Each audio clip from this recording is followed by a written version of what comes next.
Bonjour, manifestation, contre-manifestation, les Français s'opposent dans la rue autour du projet de loi sur le mariage entre homosexuels.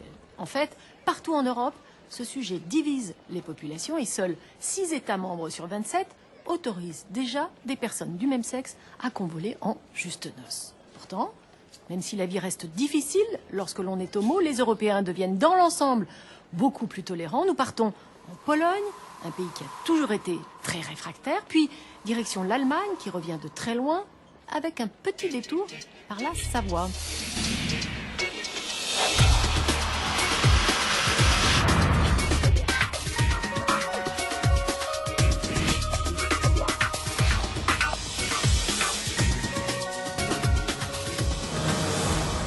En France, les autorités religieuses usent de tout leur pouvoir contre le mariage gay, même civil.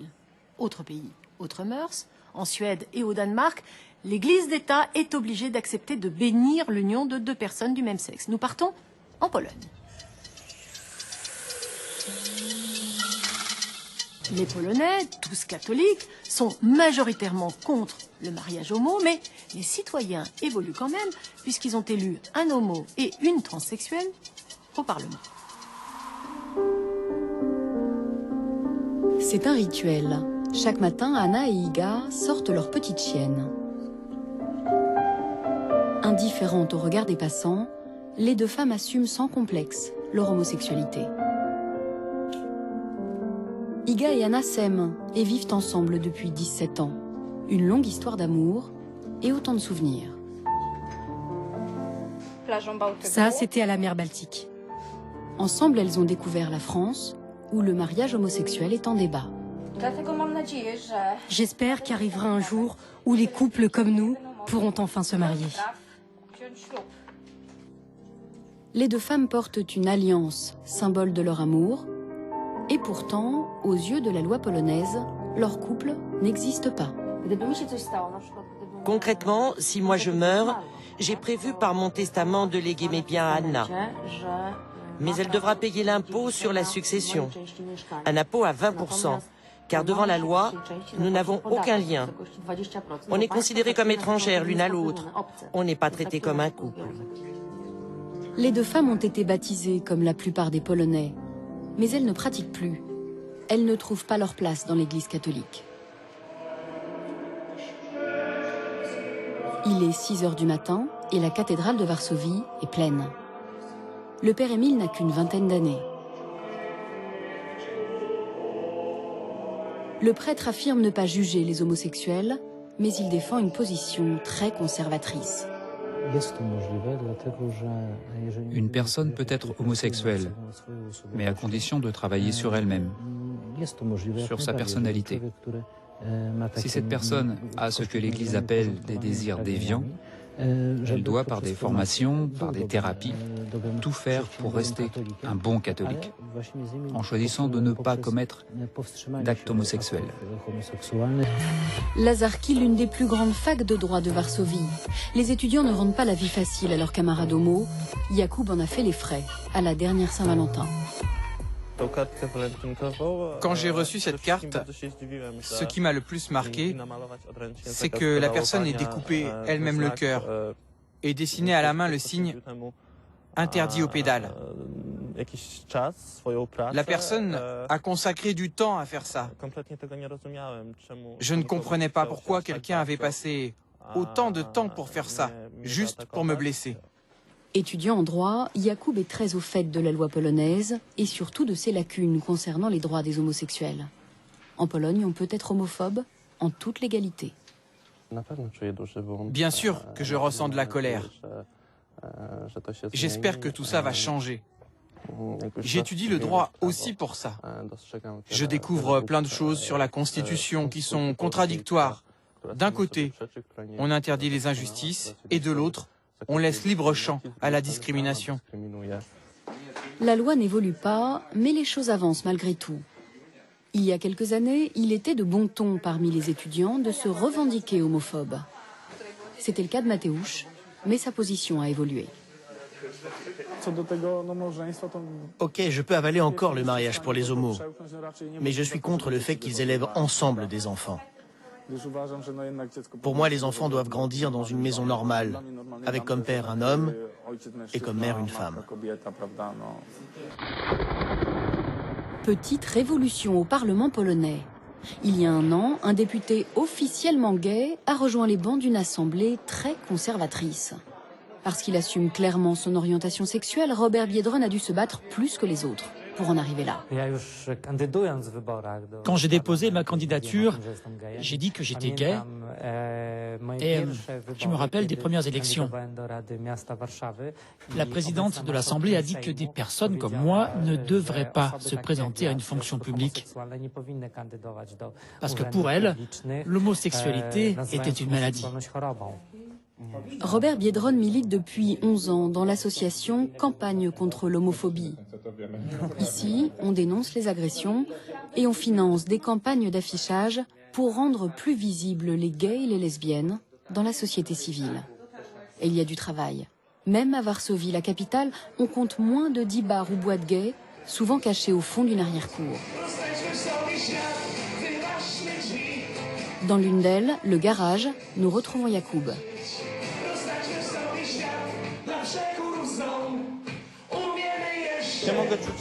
Ici, je peux être moi-même. Je peux m'amuser comme je veux. Je n'ai pas de contraintes. Jakub sait que le mariage gay n'est pas pour demain en Pologne.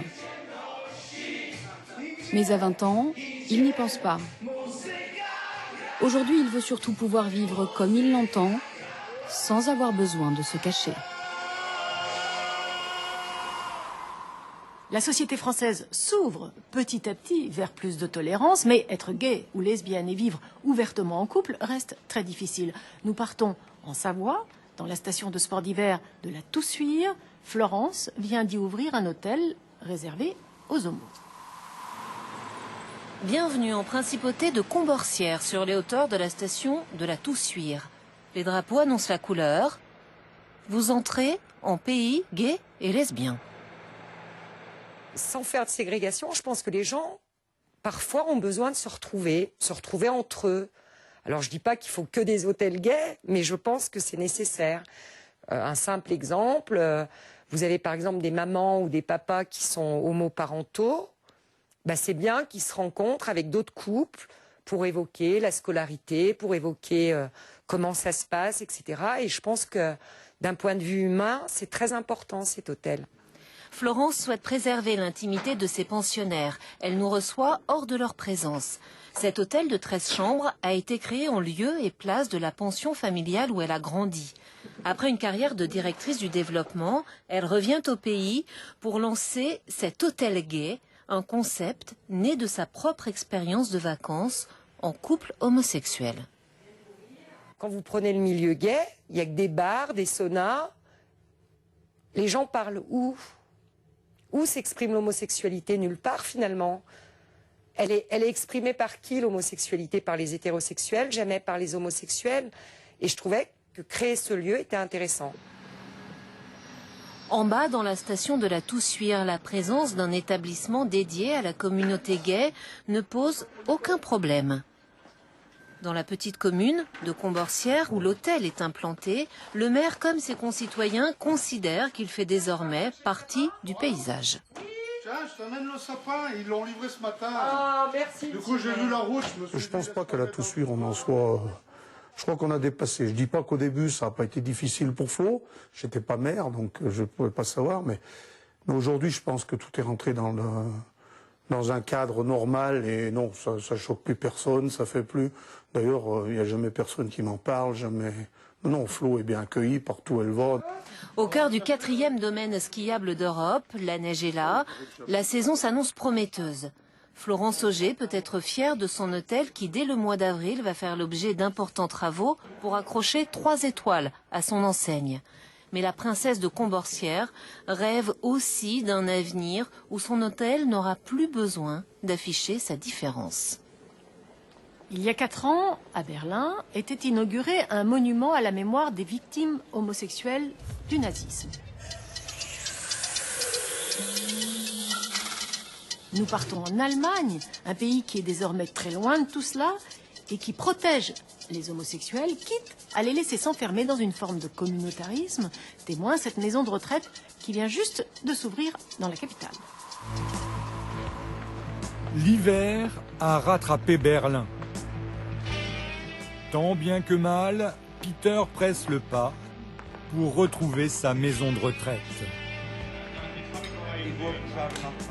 Avec son ami Manfred, 84 ans, le doyen des locataires, ils ont invité quelques amis homosexuels à déjeuner.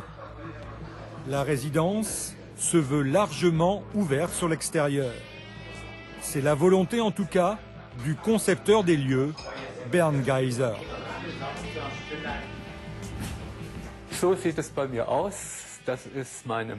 Voilà, ça c'est ma maisonnette. Je l'ai conçue avec un architecte. Il a fait les plans de ce bâtiment en se basant sur les demandes exprimées par les futurs locataires en fonction de leurs besoins. L'immeuble est à superficie et à sexualité variable. 80% des occupants sont des gays. On compte aussi une lesbienne et 4 femmes hétérosexuelles. Birgit est l'une d'entre elles. Habiter dans une maison de retraite, rien qu'avec des femmes, ça aurait généré trop de stress. Et avec des hétéros-hommes, il peut aussi y avoir des tensions. Avec les homos, tout est simple. Peter, lui, a la mémoire qui flanche. À 67 ans, pour laisser une trace, il couche ses souvenirs sur le papier. Ces mots évoquent un milieu familial très traditionnel et un environnement professionnel rigide.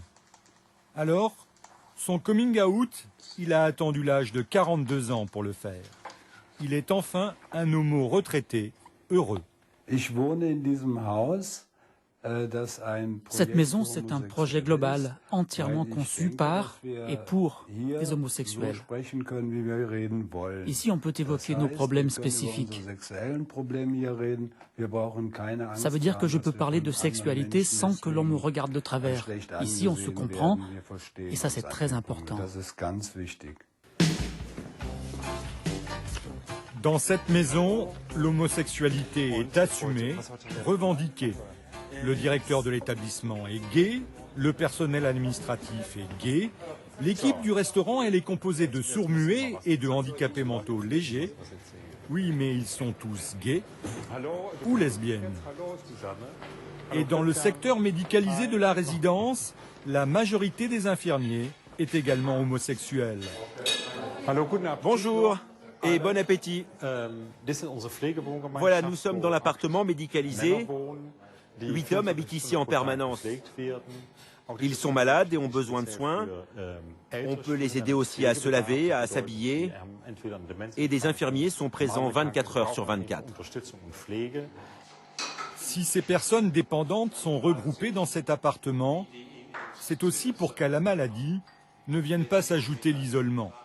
La pièce à vivre est commune, mais chacun a son petit chez-soi. Pierre nous fait partager son panthéon personnel, vestige d'un passé plus glamour. C'est moi en tenue de Colette. C'était dans ma phase Marie-Antoinette aussi. Et là passé James Brown. Mais ces vieux messieurs à l'apparence paisible ont leurs petites humeurs et la cohabitation peut être tendue. C'est absolument une cage de folle avec des conséquences, des jalousies, des perturbances, des explosions. Il faut beaucoup de tolérance. Il faut beaucoup de yoga. Loin de la maison de retraite, dans son atelier à l'autre bout de la ville, Klaus peint des hommes, encore des hommes, toujours des hommes, nus. Cet ancien médecin est en bonne santé, il a un bel appartement, mais il envisage déjà le pire et le concept d'appartement collectif médicalisé l'a séduit. Ce qui est génial dans cette résidence, c'est cette colocation pour personnes séniles ou impotentes. Cette situation, il ne faut pas se le cacher, cela fait partie de la vie. Il faut être réaliste. Dans 10 ans, je ne reconnaîtrai peut-être plus mes proches, ou je ne me reconnaîtrai plus moi-même.